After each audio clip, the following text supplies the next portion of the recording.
말씀을 잠깐 보시겠습니다.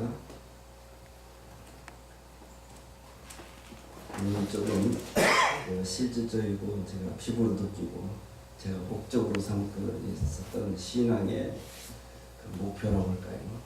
테마를 제가 알려드릴까 생각합니다. 하나님의 말씀 에베소서 4장 22절입니다. 아주 중요한 시간인 것 같습니다. 에베소서 4장 22절 너희는 유혹의 욕심을 따라 썩어져가는 구습을 쫓는 옛사람을 벗어버리고 오직 심령으로 새롭게 되어 하나님을 따라 의와 진리의 거룩함으로 지으심을 받은 새 사람을 입어라. 제가 다시 한번 봉독해 드리겠습니다. 너희는 유혹의 욕심을 따라 썩어져가는 구습을 쫓는 옛사람을 벗어버리고 오직 심령으로 새롭게 되어 하나님을 따라 의와 진리의 거룩함으로 지으심을 받은 새 사람을 입어라. 아멘. 예, 에베소서 4장 22절부터 24절까지인데 저는 어려서부터 고려파에 비슷한 장로교 또 합동적 이렇게 생활을 했는데 신학교에 들어오니까 정모 그 교수 총신대 학장도 하셨는데 그로부터 이제 칼빈주의를 제가 배웠습니다. 그분이 화란에서 공부하시고 마지막 그런데 주로 이제 에베소서 2장에 대한 예정론을 배웠습니다. 칼빈의 예정론. 우리가 구원을 권신찬 씨 아시죠? 옛날에 지금 돌아가시겠지만 국동방송 부사장이 있는데 그분이 이제 구원파의 이제 시주죠. 구원파. 또 언제 구원받았냐, 어디서 구원받았냐, 육가 원칙에 의해서 구원받은 것을 이야기하라. 이렇게 이야기를 합니다. 근데 이제 그렇게 해서 이제 그런 사람도 있었습니다만 구원은 하나님께서 해주신 것이다. 그러지 우리가 하는 것이 아니다. 구원은 하나님께서 해주시는 것이지. 그러면서 이제 이렇게 이야기해요. 여러분 그렇게 믿으십니까? 네. 아멘한 사람들 다 틀렸어요. 나중에 보니까 또 이제 알메니안 측에 이렇게 보니까 빌립보서 2장 아까 선생님 또 공교롭게 에베소서 2장이 있는데 여기 또 빌립보서 2장에 있는 말씀을 가지고 구원은 어떻게 한다냐면 너희가 두렵고 떨림으로 너희 구원을 이루라. 우리한테 구원을 이루는 거, 우리가 이루는 거예요. 예. 그럼 뭐야? 에베소서, 로마서에서는 구원이 예정되어 있는데 하나님께서 해주신 구원이라고 했는데 또 빌립보서에 또 야고보서에 보면은 구원을 우리가 해야 된다는 그런 말씀이 있어요. 또 다른 성경에 보면은 구원을 앞으로 얻으리라 하는 미래형으로 되어 있습니다. 그래서 나중에는 이제 제가 신앙적으로 장로교도 버리고 성결교 알미니안도 버리고 다 버리고 다 그게 성경 속에 들어있어. 그래서 이게 서로 이단이라고는 안 합니다. 서로 이단이라고는 하지 않는데 역시 이제 그래서 결론이 구원이라는 그 소테리아라는 그 원어에는 그 시제가 있습니다. 시제, 구원에는 시제가 있어요. 그러니까 구원이라는 것은 과거에 해주신 것도 구원이고, 뭐 심지어 물에 빠지고 건진 것도 구원이고, 죽은 사람 살린 것도 구원이고, 뭐 행주가 걸레를 빠는 것도 구원이다 이렇게 할 수가 있어요. 이게 다 구원이야. 그냥 구원이라는 말을 그렇게 쓰는데 구원이라는 건 시제가 있다. 과거, 현재, 미래적인 그런 시제가 있다는 것을 깨달았어요. 그래서 서로 맞았기도 하고 서로 틀리기도 하다. 그런 결론을 얻었습니다. 그런데 그러면 우리가 해야 될 것이 무엇인가에 대해서 제가 고민을 하다가 우리가 해야 될 것은 이제 신학교에 이제 가면은 구원의 그 박형룡 박사의 구원의 서정을 이야기하죠. 우리 목사님은 서울대 몇 학번이신 거세요? 저는 76인데. 이거 좀 빠를 거예요? 선배님. 저는 735번입니다. 73요? 네. 아, 글쎄요. 대선배님이시네. 오. 정과하셨죠? 떨리십니다. 몇 학번이시라면 지금? 76입니다. 네? 76. 비슷비슷하네. 뭐 같은 데 다닐 것 같은데. 아니요. 1200은 정과하십니다. 저희 하여튼 간에, 네. 저는 그러면은, 그걸 물어보는 게 아니고, 네. 머리가 저도 모르겠어요. 되게 돌머리거든요, 저는. 돌에다 한번 새기면 잘 안 지워져. 그건 똑같네. 네. 구원의 서정. 구원의 서정 아시죠? 9단계 박형룡 박사의. 첫 번째 뭐죠? 저는 박경림 목사 안 배웠습니다. 그래요? 저는 순복음 신앙했는데. 손 보고 그러셨군요. 알겠습니다. 그래서 이제 그게 네, 할렐루야. 뭐가 나오니 맨 처음에 의지 세계에서 하나님의 창조가 있기 전에 의지 세계에서 예정하시고 재료를 선택하시고 그 다음에 이제 창조를 하십니다. 의지, 선택, 예정, 창조. 이 신학교 건너뛰고 이게 목사 된 사람들은 이걸 몰라요. 이 비행기 타고 가다 안수 받는 사람들 잘 몰라요. 그 다음에 이제 그 섭리 구한, 그 대속, 중생, 그 다음에 성화, 영화 이겁니다. 아마 거기 수봉신하고 장로교 비슷해서 있을 거예요. 그래서 마지막에 성화 예, 그렇죠. 그러니까 이제 우리가 해야 될 것은 바로 요 성화예요, 성화. 세계특별계시죠. 내가 거룩하니 너희도 거룩하라. 내가 완전하니 너희도 완전하라. 이런 이게 뭐예요? 메이크업 힌트임. 그에게까지 자라가는 거예요. 누구를 닮는 거라? 예수님을 닮는 것이 곧 성화입니다. 거룩하게 되는 거. 이 불교의 성화하고는 틀립니다. 그러니까 우리가 이 성화를 이루는 건데 그 다음에 성화를 이룬 만큼 영화, 하늘나라에 가서 영화 구원을 누리는 겁니다. 그래서 이 구원의 서정이라고 이 조직신학에서 이렇게 배웁니다. 그런데 이 성화가 중요한데 저는 그것이 어떻게 신앙생활에 적용이 될까에 대해서 궁금했었어요. 예를 들면 그 주먹을 쓰는 이 고보시 색깔, 주먹 세계에서는 그런 게 있더라고요. 야, 뚜껑 열리게 하지 마라. 그런 이야기 있더라고요. 또 무슨 말이죠? 나아예요. 예, 예. 자, 뚜껑 열리게 하지 마라. 또 자기 나아의 자. 뭐 간을 보냐? 요새나 그렇게 이야기를 합니다.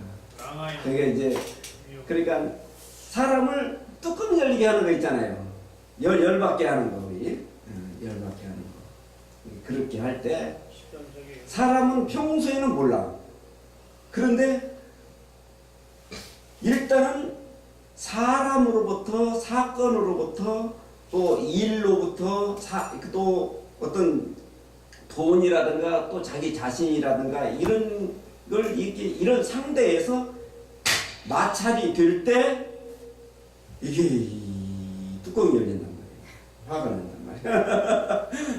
뚜껑 열린다는 말 굉장히 좋습니다. 예. 우리 정대신 집사님이 영등포 지방 현직 고구시 색깔이노 하셨는데, 그러니까 맨 처음에 그 물질과의 관계, 대신 관계에서 마찰이 생겨요. 물질과의 관계 있습니까? 물질과의 관계 없는 사람이 없어요. 물질과의 관계에서 마찰이 생겨요. 그 다음에 그 물질이 있기 전에는 일을 해야 물질이 생기잖아요. 그러니까 대사관계. 일과의 관계에서 마찰이 생겨요. 그러니까 다 마찰이 생기고, 그 다음에 이 일을 누가 줘요? 사람이 주잖아요. 사람과의 관계에서 또 마찰이 생겨요. 지금 또 이 사람은 아무나 만나는 거 아닙니다. 뭐 학교에 있을 때는 누가 뭐 교수실에 함부로나 들어옵니까? 근데 뭐 이렇게 그냥 목회하면서 보다 보니까 뭐 별 사람을 다 만나고 막 이러잖아요, 우리가. 근데 이 사람이 있는 거는 내가 어떤 위치에 있느냐에 따라서 접하는 사람이 틀려. 그러니까 내가 내 속에서 나와의 마찰이 있다. 나와의 마찰이 있어. 그 다음에 여러분은 안 그러실지 모르겠는데 저는 하나님과의 마찰이 있어요. 여러분 하나님과 마찰 있습니까? 네, 믿습니다. 하나님 있어요? 하나님의 자녀가 네. 속삭이면 하나님하고 마찬가지입니다. 이제 라디오 잠깐 끄겠습니다. 네. 여하튼간에 이 하나님과의 그러니까 맨 처음에 물질 대물, 그다음에 대사 관계, 또 대인 관계, 대아 관계, 자기와의 관계, 또 하나님과의 그 관계에서 마찰이 있습니다. 분명히 마찰이 있어요. 갈등이 있어요.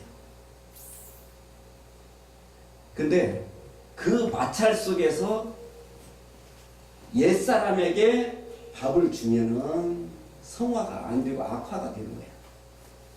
그 다음에 그 마찰 속에서 새 사람에게 밥을 주면 내가 뭐가 되죠? 성화가 되는 거야. 저는 그런 결론을 얻었어요. 그래서 여러분 지금 여기 예배당에서 나가보면 여러분 실생활에서도 딱 나가면 마찰이 있을 거예요. 공기와의 마찰, 뭐 마찰이 많을 거예요. 그럴 때 내가 옛사람을 붙드냐 이러면 악화가 되는 거예요. 마귀를 닮는 거예요. 그러나 하나님의 말씀대로 새 사람을 붙들면은 이것이 성화가 되더라. 그러니까 성화를 이루는 만큼 우리가 영화 구원을 받잖아요.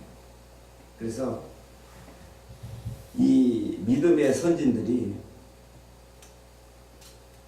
그런 어떤 환경, 이런 사건, 존재, 그러니까 이 존재들하고 이 마찰이 있잖아요. 근데 환경이 어떤 환경에서 사건들에서 또 존재들에게서 이 마찰이 있을 때 하나님의 말씀대로 적용을 하면은 성화가 되고, 하나님의 말씀이 아니고 자기 마음대로 세상 생각대로 적용을 하면은 그냥 악화가 되는 거야. 제가 중요한 말 한마디 하겠습니다.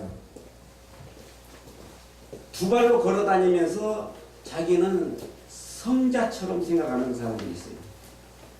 응? 아니, 땅을 받고 사는데 자기는 땅 위에서 사는 것처럼 성자처럼 생각하는 사람들 많아요. 그런 사람들 많습니다. 그거는 저는 창조의 섭리를 어긴다고 생각합니다. 하나님이 땅에 지어질 때는 이 땅에 예수님께서 오시고 뜻이 하늘에서 이루니까 땅에서도 이루어지게 하려고 하는 것은 하나님께서 이 세상에서 우리가 사는 가운데 정말 최선 아주 극치의 인간적인 생활을 하라 이 말이에요. 인간적인 생활. 그래야 된다. 괜히 말입니다. 뭐 자기는 성자인 것처럼 나는 뭐 성경책 딱 들으면 좀 걸음이 좀 이상해 돼요. 그러지 마.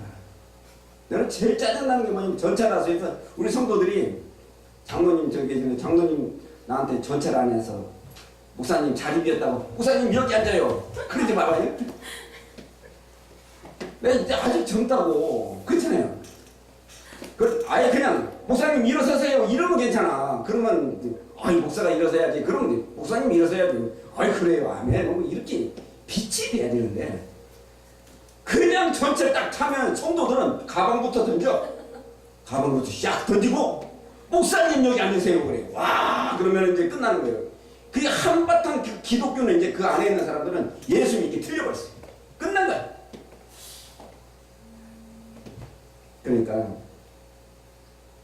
우리는 그 어떤 그 인간적인 자연적인 그런 상황에서 그냥 이런 질서를 제대로 지키다 보면 뭐 하나님 말씀까지 이게 뭐 갑니까? 그렇잖아요.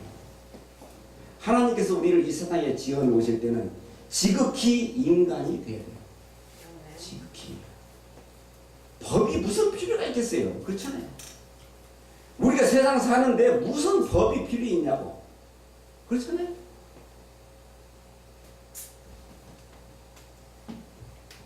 한자에도 그런 이야기가 있습니다.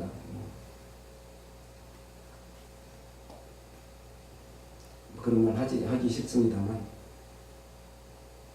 법을 떠나서 하나님께서 지어주신 그 창조 섭리대로 살다 보면은 자연스럽게 인간다워진단 말이에요. 그 인간 냄새가 나야 거 아니에요. 인간 냄새가 물 신나는 정답 이런 냄새. 그렇잖아요. 콩나물 여러분 1,000원어치 사면 얼마큼 주죠? 김대필 목사님 1,000원어치 콩나물 사보셨어요? 길러보셨습니까? 1,000원어치 사면요 그냥 이게 한 보따리 줘요. 그러면요 그 한 보따리 갖다가 끓여 먹을 수도 없어요. 그러니까 그냥 한 반 더 덜어서 주면서 뭐 남는다고 이렇게 주십니까? 그러면서 덜어서 주세요. 저희 부산에서 그렇게 하니까 한 번 그러니까 두 번 그래 여러 번 그러니까 옆에 사람이 누구야?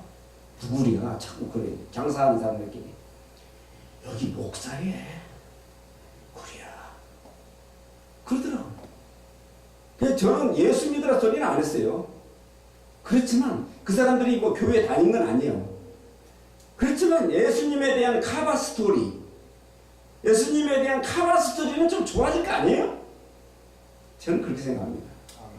정말 인간적인. 요즘에 저는 좀 옛날에는 안 그랬습니다만 자동차 타면 많은 양보를 합니다. 많은 양보를 합니다. 좀 이렇게 여유를 주면요, 얼마나 좋겠어요. 그래서 우리가 이 세상 사는데 이런저런 마찰이 5대 마찰이 오는데요. 대물, 대인, 대사, 대인, 대아, 또 대신 관계 이런 관계에서 마찰이 올 때 우리는 하나님의 말씀을 들어서 새 사람을 키워서 그 성화가 되어서 하나님 나라에서 영화를 받는 저와 여러분 되시길 주의 이름으로 축원합니다. 감사합니다.